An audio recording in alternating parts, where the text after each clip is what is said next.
In this lesson, we are going to learn how to mix HTML and WebGL. And by that, I mean like really mixing those together. We're going to integrate HTML into the scene, like if the DOM element were part of the WebGL, meaning that we are going to put a DOM inside the HTML and the DOM element will follow a point on that model. All right? And we will add some interactions and stuff like that. So about the setup, as you can see, we have the setup from the previous lesson. If you refresh, you get like a loading. It's quite fast because we are not using any network throttle, but still it's the same as before with the damage helmet by Leonardo carry on because it just looks great. Thanks again, Leonardo.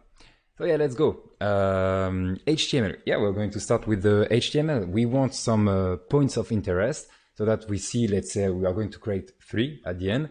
And we have like a small number, and when we hover that number, the text shows up with a description of the helmet or any part of the helmet. We're going to put some lorem ipsum content. So let's go. We are going to create only 1 to start with, but later we are going to add more. So first, create one of those points just like that. You can just put them here. So you can do like point 0, and it will look like that.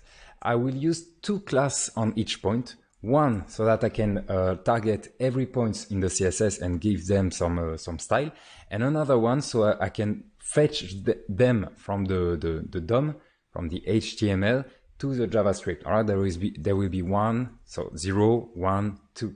I like to start at 0 because arrays in JavaScript and other language starts at 0, so I do the same here. And inside that point, so the point will actually move. You will see how the point can move so that it feels like it's right on the model. We are going to put 2 elements. We're going to put a label with, I don't know, just a number. So this will be the number you can see like on the model. And we're going to put a text. And the text will be hidden, but if we hover the label, the text will appear. And when we do like a fade in, so it just looks better. You can put some lorem ipsum inside, or just make something not too long. Yeah, even smaller. Let's not put a description too big. It's exactly the same. All right, if you save, you cannot see it. Actually, maybe you can see it like for half a second, maybe on the top left corner. Well, it's because everything gets pushed above it, like the loader, the canvas, everything is above the text, so we cannot see it. And we're going to add some CSS to it. So let's go. You can go to the CSS file, so style.css. And I can open this one too. And we're going to add some style. So we already have what we did with the loading bar. Cool. Let's go below and position every point at the center. We could start by positioning them on the top left. To me, I think it's kind of the same. But the good thing by positioning them on the center is that right now we can just give them style and be able to see them clearly. So just put them at the center. Remember that for now we only have 1 point, and it's good to just focus on 1 point, because if you have multi-points, one on top of each other, well, you can't see anything, so it's better just to focus on 1 point. I will put them at the center. I can use position fixed or absolute. It will give you the same result. Top 50%, not pixels, and left like that. And you should see the text right here. Look at that. All right, they are here. You cannot see much. If I select everything, you can see them better. So these are my points, the text of my points. We need to do some work here. So yeah, let's go. I'm going to take care of the label first. What you can do actually is hide the text. Maybe you can just do like point text, display none, so that we cannot see it anymore, and we can focus on the little label. So it's the small one here. So yeah, let's go. Let's focus on the label. We are going to do point label like that. Oops. And we're going to position it. So it's going to be like a small circle of 40 pixel by 40 pixel. So a circle on the center of the point. So you have the point right here. You will have the circle right here too. At the center. So let's go. It's going to be in absolute. Why not? We can do that.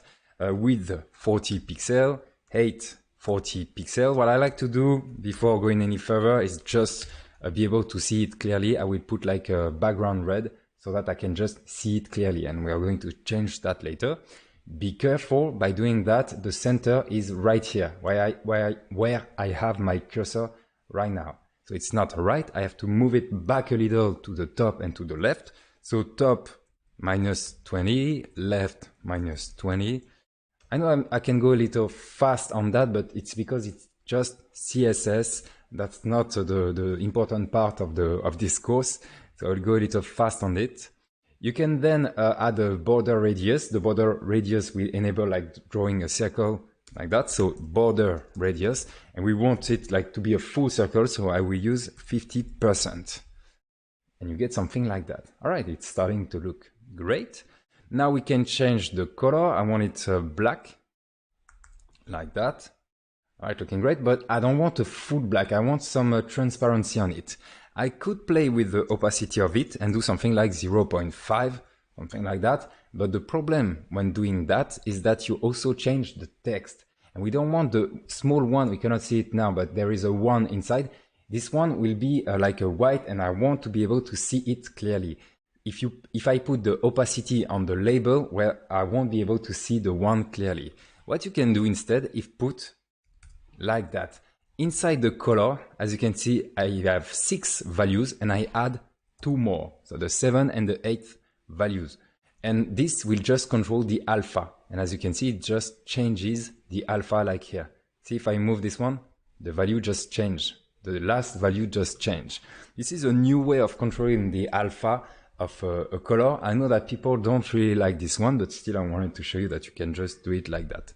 It might not work on some old browsers, but well, it's up to you. It's fine for this lesson. Then we can change the color. I'm going to use white for the color. So it's the color of the text, or the color of the label that you can see here. Yeah, that's better, but we need to change this small number, put it at the center with another font family. So let's go. I will change the font family. Let's not load the font family from, I don't know, from anywhere. I will just use it like Helvetica, Arial, sans serif. I know it's not original, but yet again, this is not the goal of the course. I just want one font that looks great. So yeah, let's use Helvetica, Arial, sans serif. So it's a family. Text align center, so that the one is being centered horizontally. And to center it vertically, I could use like flexbox or stuff like that, but it's just one text inside an element. You can just do line 8, 40 pixel.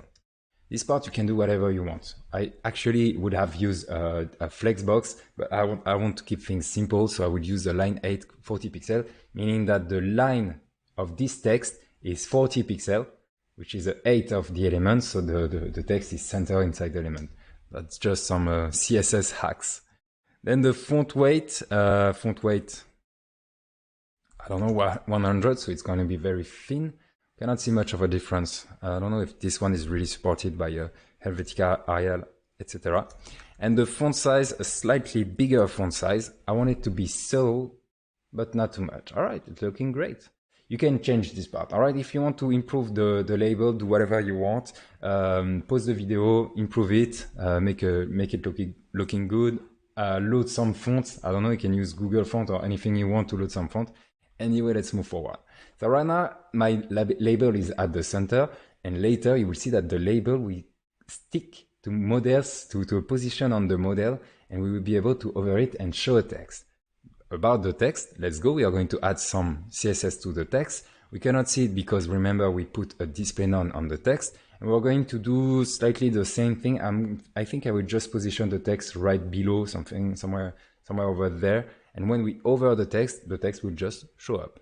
So let's go position absolute 2, top 30 pixels so that it's slightly below. I'm going to give it a width of 200 pixels. I can already give it like a background so that we can see it. Well, let me see what we can use. Actually, I think I can use like almost everything. See, I'm copying. I will do with you. So background, I will use the color. I will use a line 8, not the same line 8 though, because I don't want it to be too big. So 0.3 EM, why not? The font family will be the same. Yeah, so font family Helvetica, Arial, stuff like that. All right. Font weight, the same. And font size, the same. What do we get now? We get something like that. All right, looking great. That's a good start. Then I'm going to move it on the left a little so that it's centered. Because it's a width 200 pixel, I will do left minus 100 pixel, like that. So it's half of it in the opposite direction. Let me check. Yeah, looking great. Should we text align center? No. Okay, why not? Let's keep it that way. We need some space. Always add some space. So I will add a padding. So padding 20 pixel. If you just put 20 pixel, it will be on every direction. But adding a padding will also change its width. Look at that. It's more. It's 240.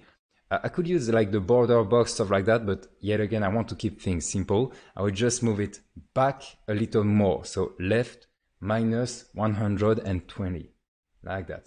All right, it's starting to look great. I like to have like a round borders, not too round, but just enough. I think I'm going to use, let me check, I will put it right here.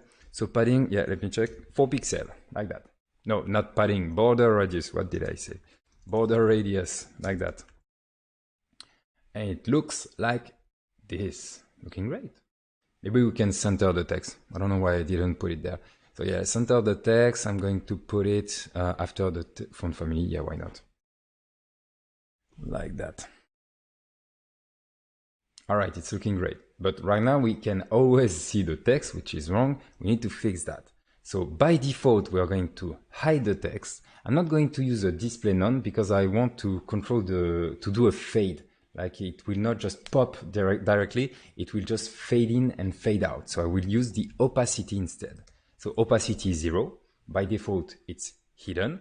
And when I hover the points, all right, it's right here. I like to put hover right after creating the element. So we do point,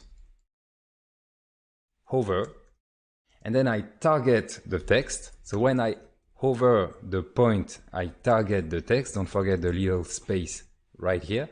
And you say that now the text has an opacity of 1. So OP1, opacity 1. As you can see, there is nothing. And if I hover the label, it does something like that. I know there is a bug if I do that. We are going to fix that later. But as long as I can do that on the label, it's a good start. What I want now is that it fades in and fades out. So let's go. I could do something like that. This is a mistake. Transition, so transition, opacity, remember this, we saw in the previous lesson, something like that. It means that instead of changing directly, immediately, it will take 0.3 seconds to get to that value, right? So you put a transition on the opacity of 0.3 seconds. And if I do that, this is great because look at that, it's working. We got a fade, but be careful when you go out. The fade out doesn't work because the transition only occurs when the hover is active, when the point is being hovered. So this is not the right way of doing it. You have to take the transition and put it on the text, like always. It's always on the text and you just save. And now look at that. Yes, there is a transition now, but there is also a transition when leaving and you get a nice fade in, fade out. We should put the wheel change stuff. We won't do it because it's not the purpose of the lesson and I don't want to explain it again. But if you know about wheel change, that's the right time of putting it. And there is other a place where we should put it. Maybe I will do it at the end of the lesson. So yeah, let's move forward. We have a small bug. We can do it on the label. So this is working great. But the problem is that I can also do it on the text. All right, because the hover is on the point. Yes. But every child of the point is part of the point. So when I hover the text, maybe it's not visible, but still my cursor can hover this part and then the text shows up, which is wrong.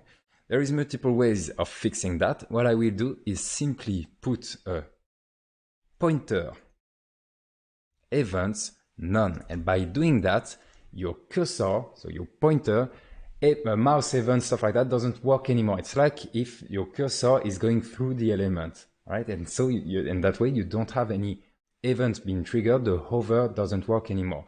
And still we can do it on the label because the label doesn't have any pointer, events, none. So everything works just fine now. Okay, looking good. It's great.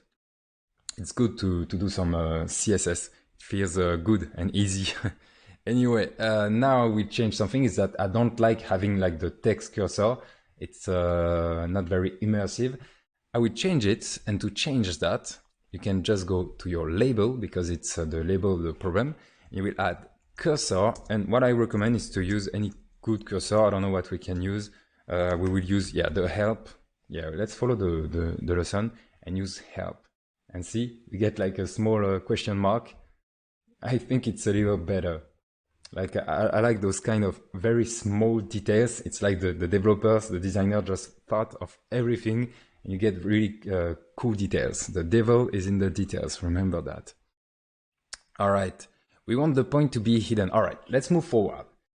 Right now, we can see the point always, but we are going to add a cool feature, meaning that if the point, let's say the point is at the back of the helmet. So right now, we should be able to see it.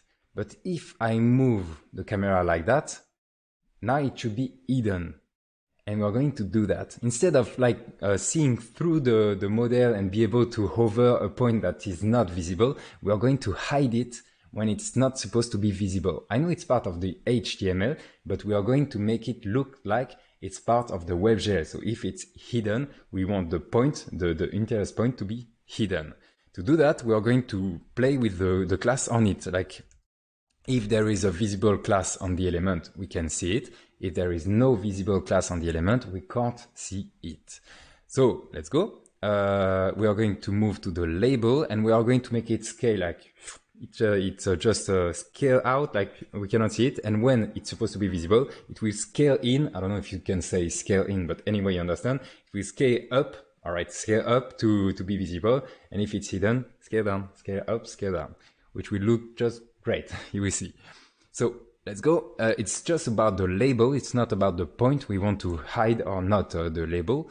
By default, I'm going to hide it. So I will do transform scale 0, 0. Be careful. Sometimes there is a bug where 0, the transition will bug with 0. If you have something in the next minutes, you see that something is wrong. It's not working the same as me. Maybe try 0.001, something like that. All right. It's a bug. It's not much a bug. It's a mathematical problem issue. And sometimes you will have that issue. For me, it's working, so I will keep 0. But if the scale seems wrong and the transition seems to bug, maybe put 0.001 or something like that. Maybe even more. Try some values. All right. So I will put a transform scale 0. As you can see, it's gone because it's like really small, infinitely small. I will add a transition right away on it. So it's going to be transition. It's on the transform property because I want to transition to animate the transform property, and I will use like quite fast. Don't make the transition too long. And I forgot one semicolon here. All right, looking good. And what I will do now is that when the point, I like to put like hover and state classes right after the element. So when the point has the class visible, the label will then have a transform scale back to 1. Like that. It's scale X and scale Y. This is the reason why you provide 2 values. So by default, the scale is 0, and there is always a transition on it. And if the point has a visible class, where the label now has a scale of 1, 1. Did I do something wrong?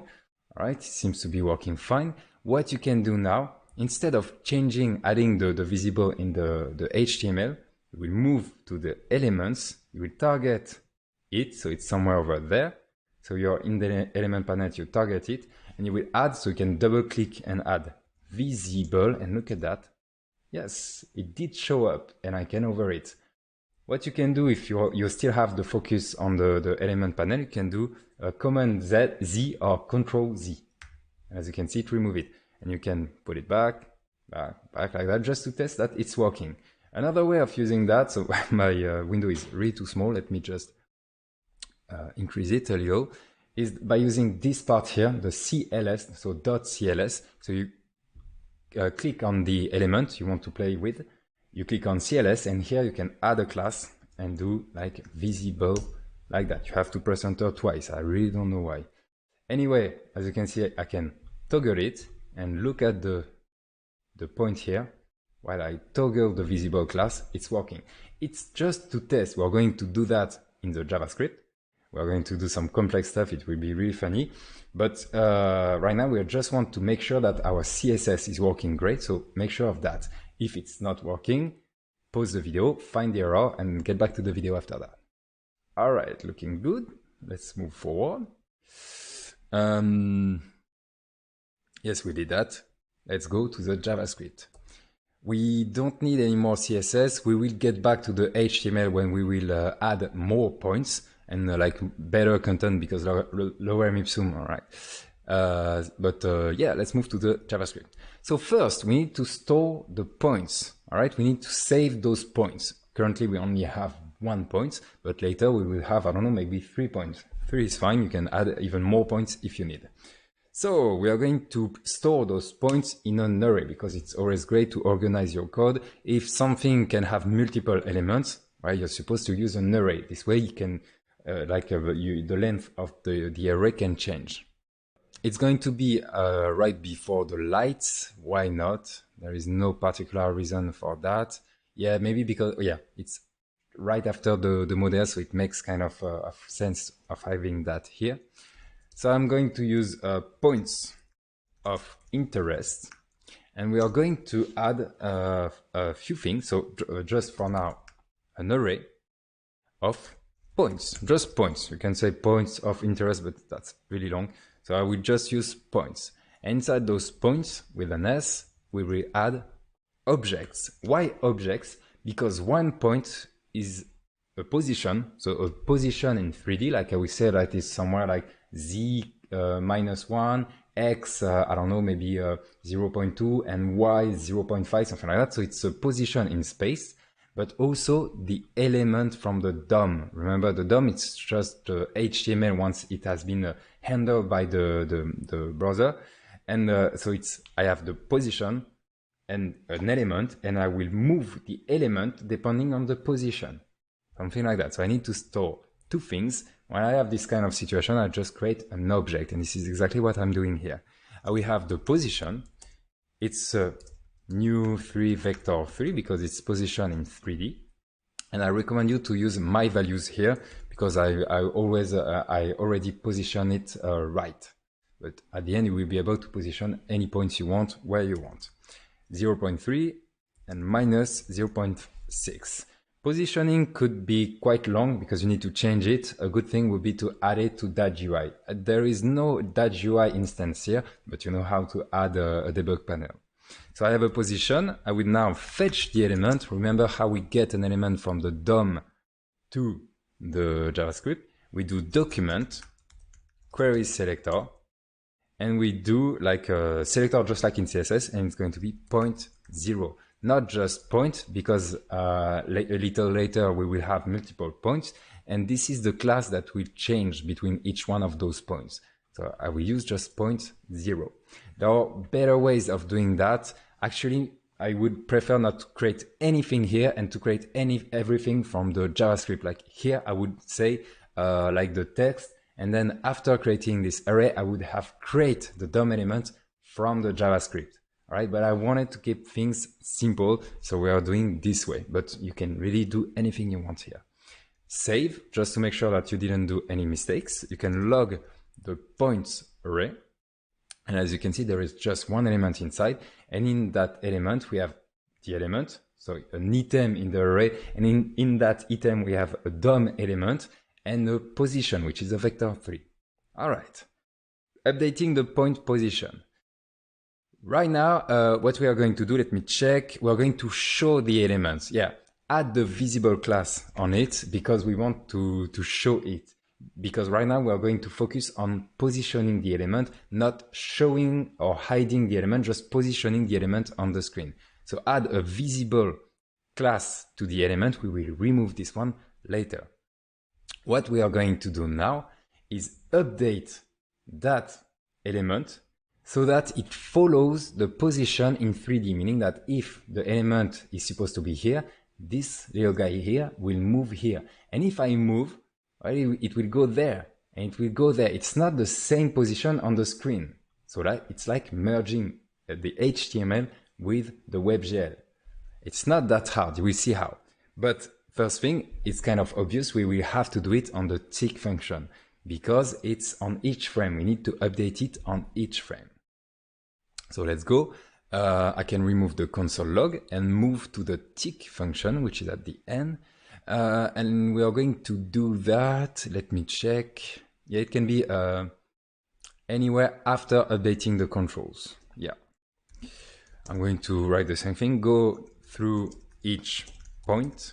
It's after the controls because first you move the camera and then you move the points. If you don't do that, it will work, but you will have some kind of offset of one frame between the position and between the position of with the position of the points. So let's go. I will loop through it. You know how I like to loop through an array. I will do const point of points. All right, so const point of point, you can log it. Be careful, that will be a lot of log because it's on each frame. Anyway, it's just one element, so it's okay. So we get the point. All right, let's remove the log. What we need to do now, it's kind of hard, but we see that Three.js will do the heavy leverage, and we just have to call one or two methods and it will work. We need to get the 2D screen position of the 3D scene position of the point. So let's do some drawing. So this is our helmet.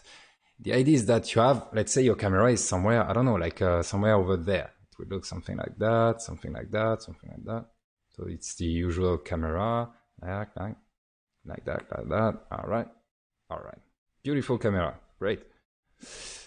Then we need to draw something. We are drawing something. So in a way, we are doing something like, I don't know, like this is our screen. Let me check. Yeah, something like that, something like that. Is it working? No, I need a little bigger. Anyway, it will just be fine. So this is our screen. The idea is that we are kind of doing something like that.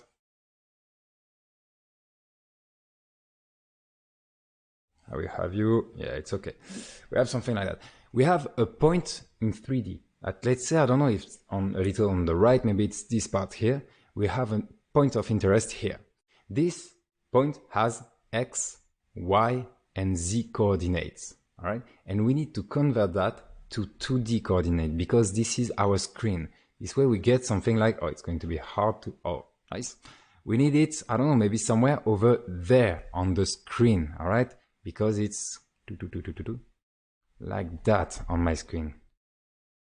Somewhere like that. But those coordinates are 2D coordinates. This is my screen, so I get just like X and Y and nothing else. All right? We need to convert those X, Y, and Z coordinates in 3D to X, Y coordinates in our screen. It's screen coordinates. And be careful, it's not the same kind of coordinates. We will fix that. Okay, let's go. Let me get back to the examples. To do that, first we are going to use the position of the point, but we are going to use method on that position. So it's this one, I can show it. So I'm talking about this one here.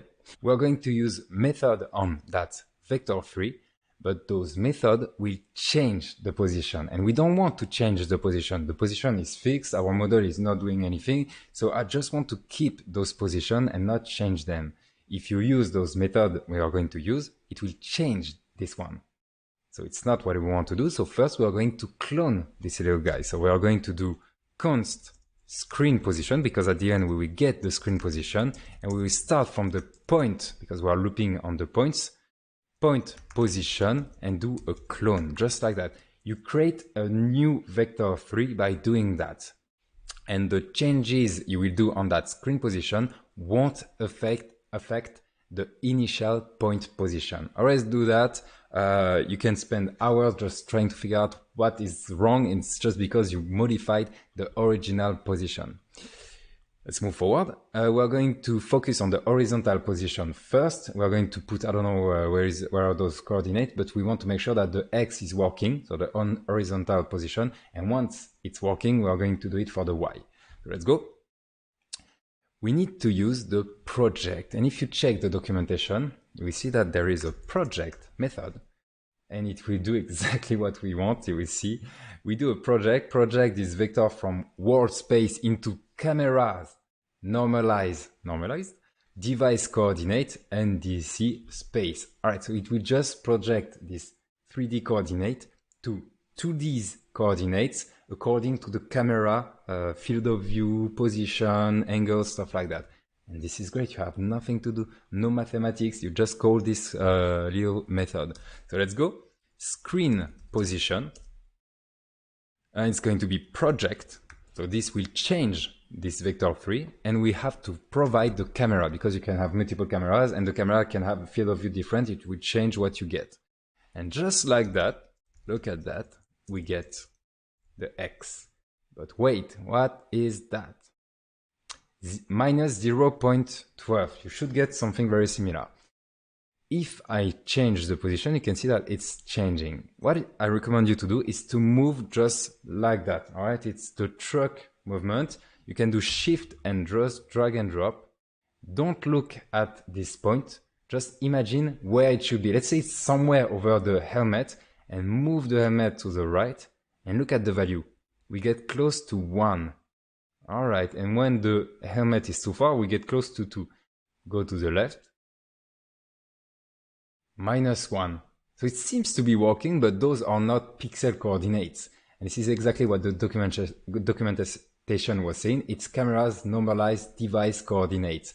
It goes from 0 at the center, left it is going to be -1, and right it's going to be +1. It's normalized coordinates. Great, so we can do with that.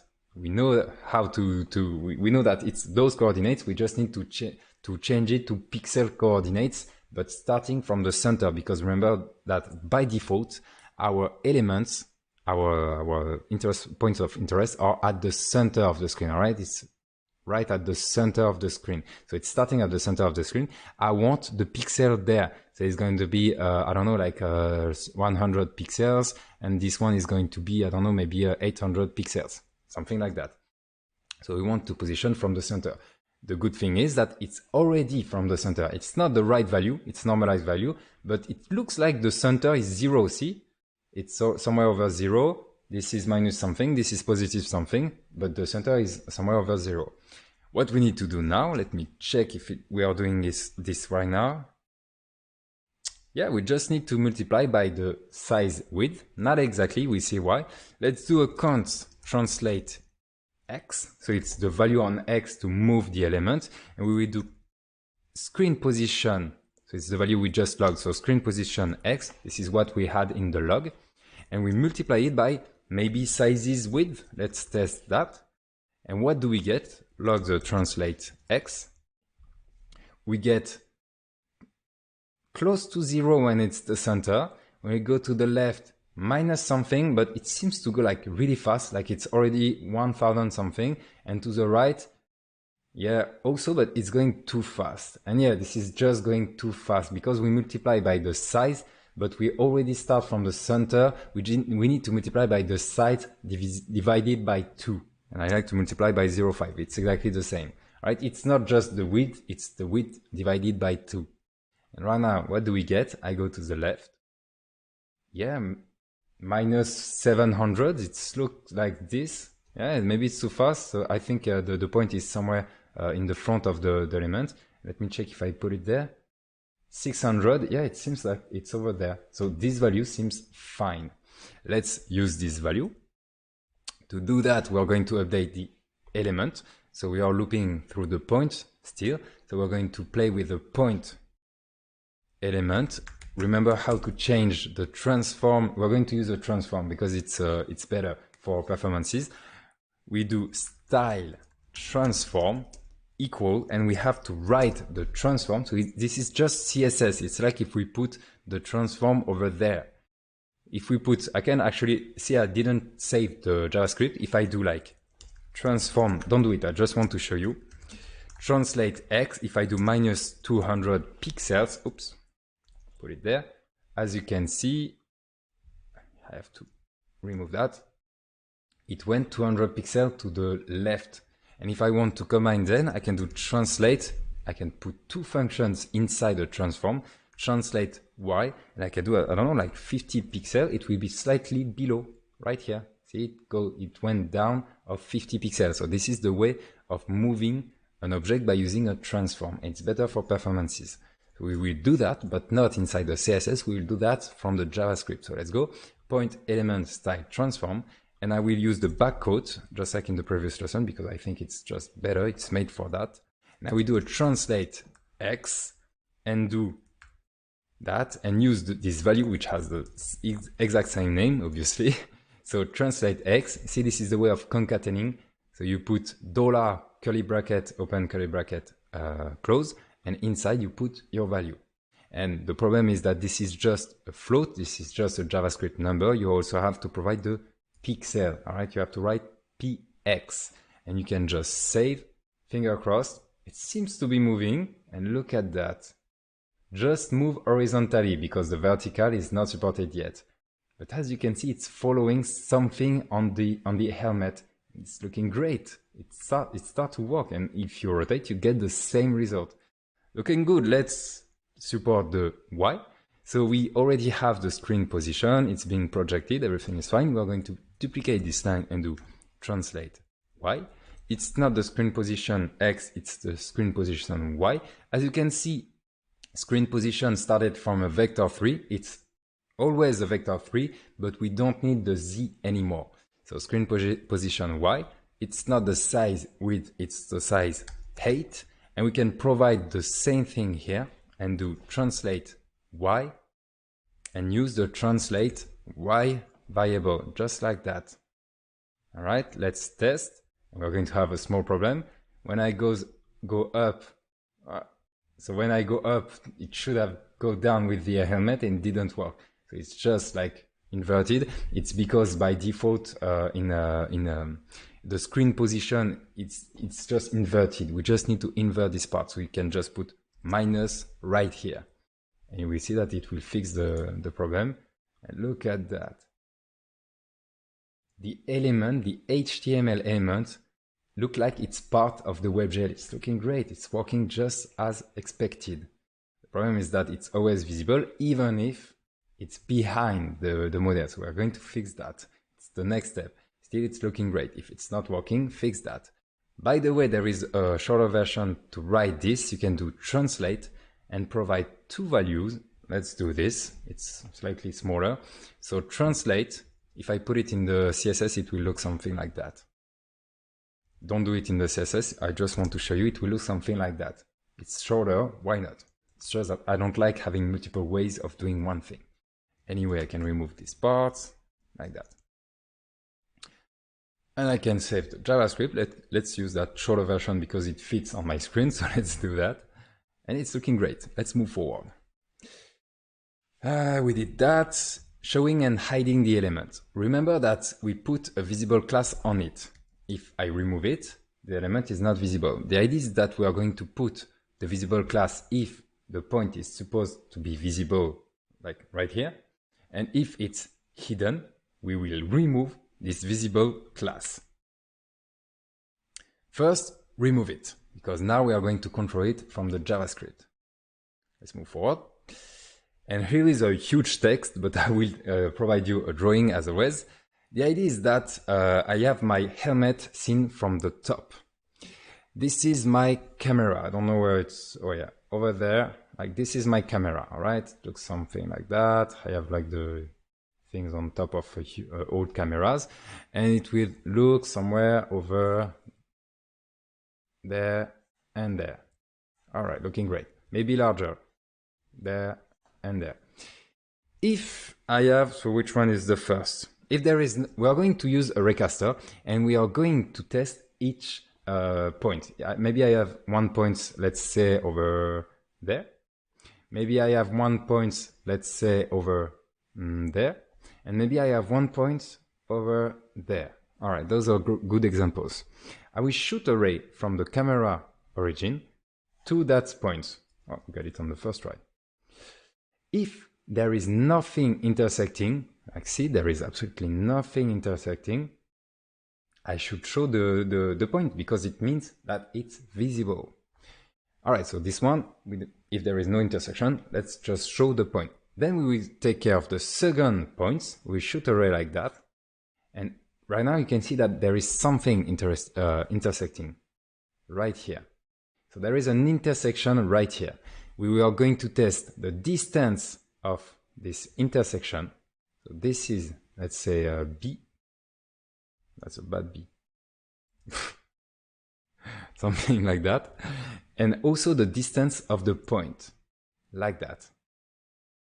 Try to guess what we are going to do.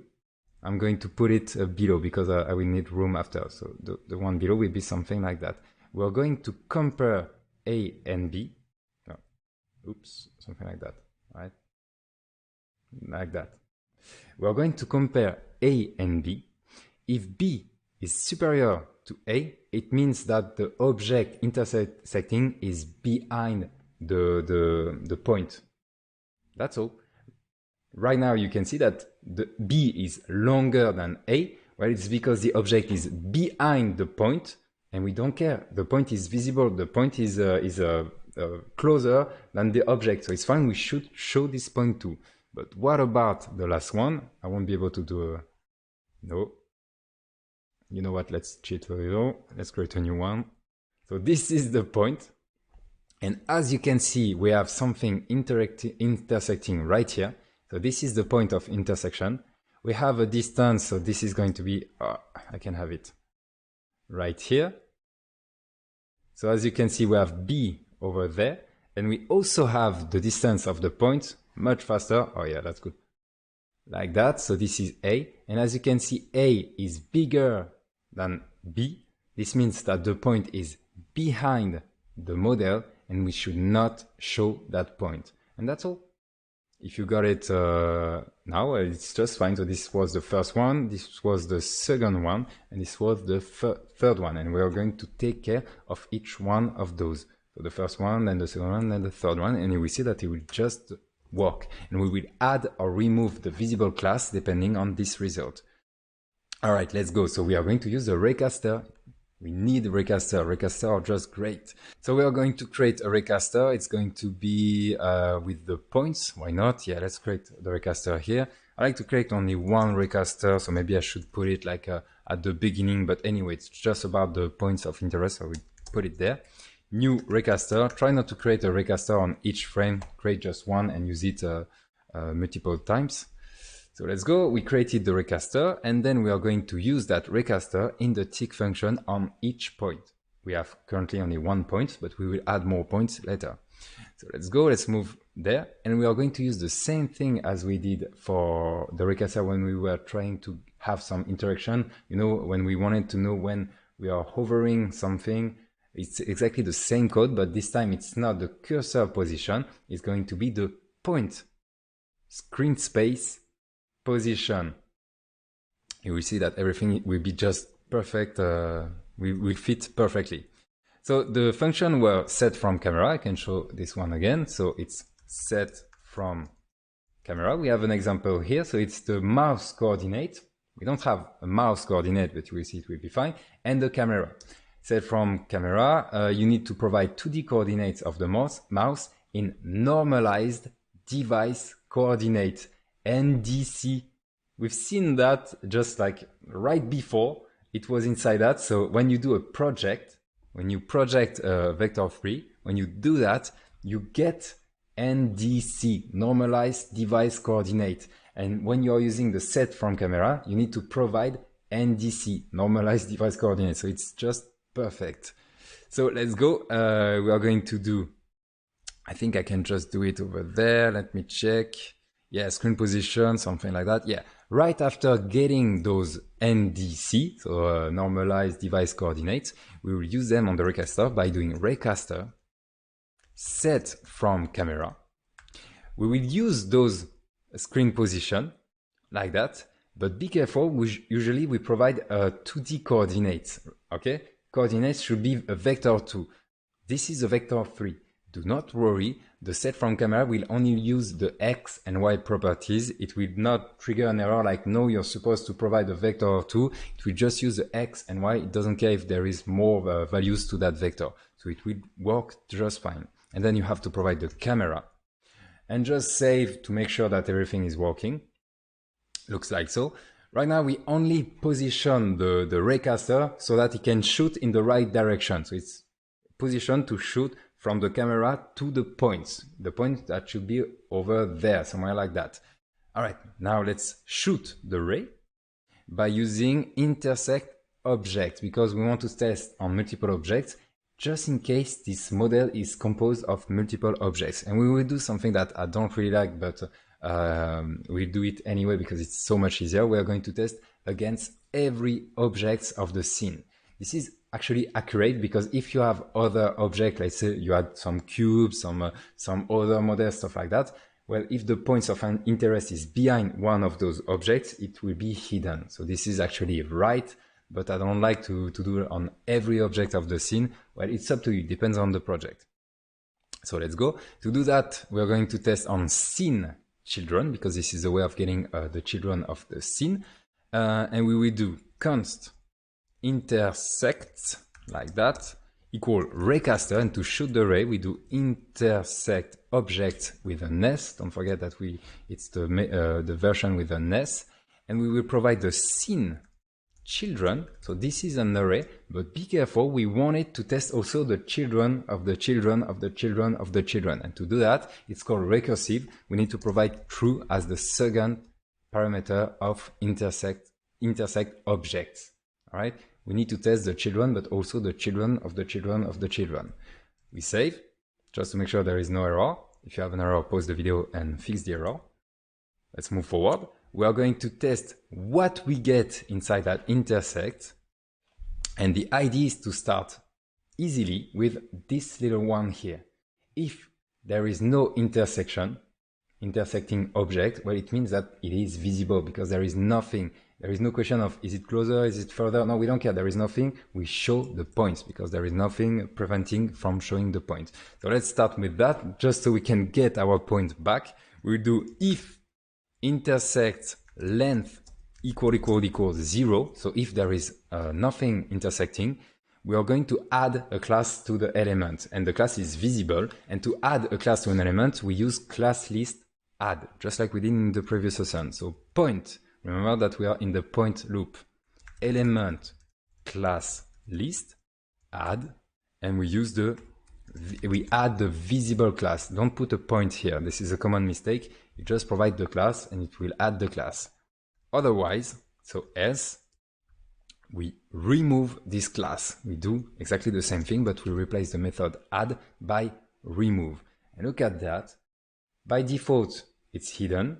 But if I do something like that, now it's visible because there is nothing intersecting. The point is slightly out of the object. So now we can see it. And if the object intersects, it gets hidden and it's looking great. So that's a good start. The problem is that if it's in front of the helmet, if I'm right here, it should be visible, and we're going to take care of that. So this part is good. If there is nothing intersecting, all right, let's do that.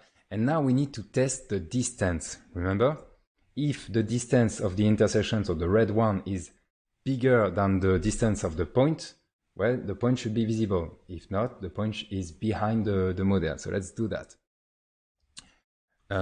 So we did that. Yes, I explained this. All right. First, we need to get the distance of the intersection. And good news, we can just get it from the intersect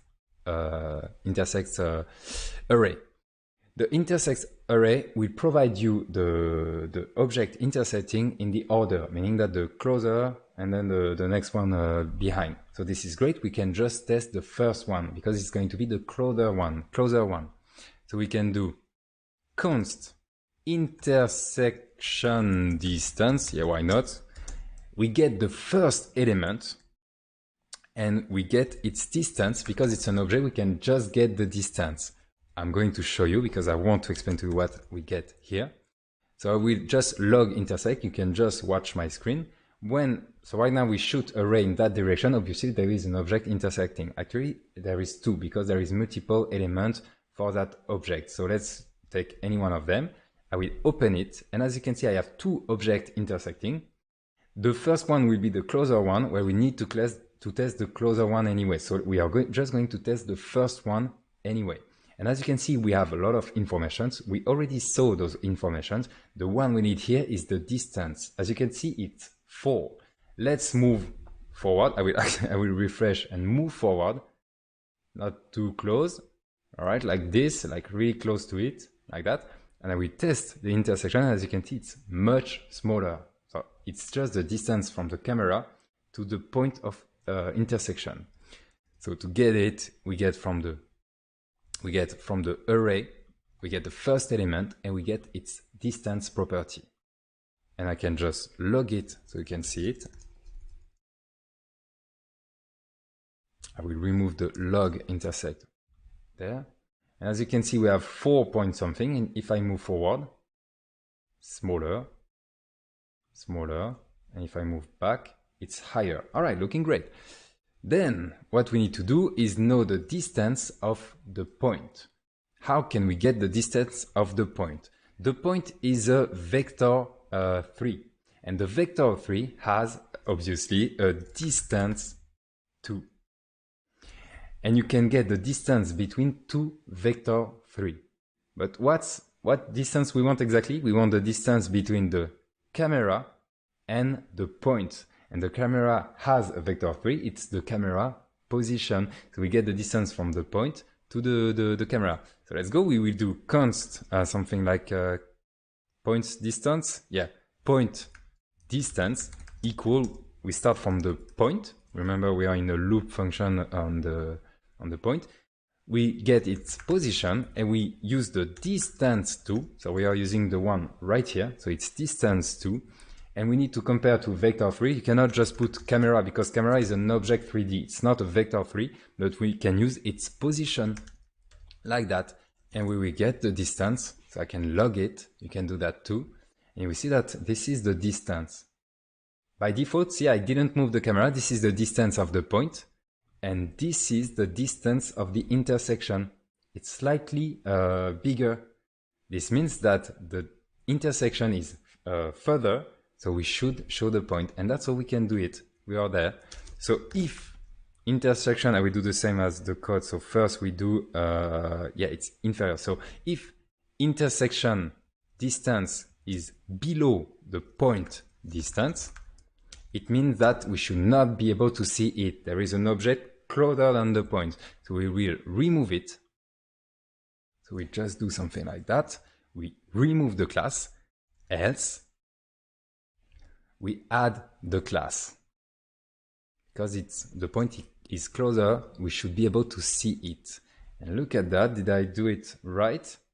Seems to be working. Yes, yes, yes, yes. Finger crossed. Yeah, it's working. See that? Just few lines of code. It can take hours if you don't know how to do it, but still now you know how to do it. And it just feels great, like it's immersive. It's those kind of details that people love to see and that make the experience even better. It's good for the ergonomy so that you don't have like thousands of points and you cannot see if it's in front or below. And the developers will just wonder, how did he do that? Like it looks like HTML. It's not how, it's crazy. So yeah, let's do this. Do this if you want to add interest points on your product or stuff like that. We are almost there, but there is a small bug. If you refresh, you can see that we can see this point. Why it's loading? Because the model is not inside the scene and there is nothing intersecting. Well, we can see that point. We need to fix that. What we are going to do is simply wait for the scene to be ready, and once it's ready, then we test those. So let's go. We are going to move to the loading part over there. We are going to create a scene ready.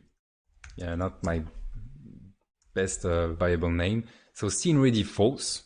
All right, we set this variable scene ready false. It's like just variable that tells that things are ready. we move to the tick function, and instead of going through each point just like that, we do if the scene is ready, then we go through each point. So you take everything, your loop and everything inside the loop, and you move it to that condition right here. So if the scene is ready, then we are going to test the point. If I just test that, it's not working anymore because the variable equals false, because scene ready is false. But if scene ready is true, you can just change it that way. Now it's working.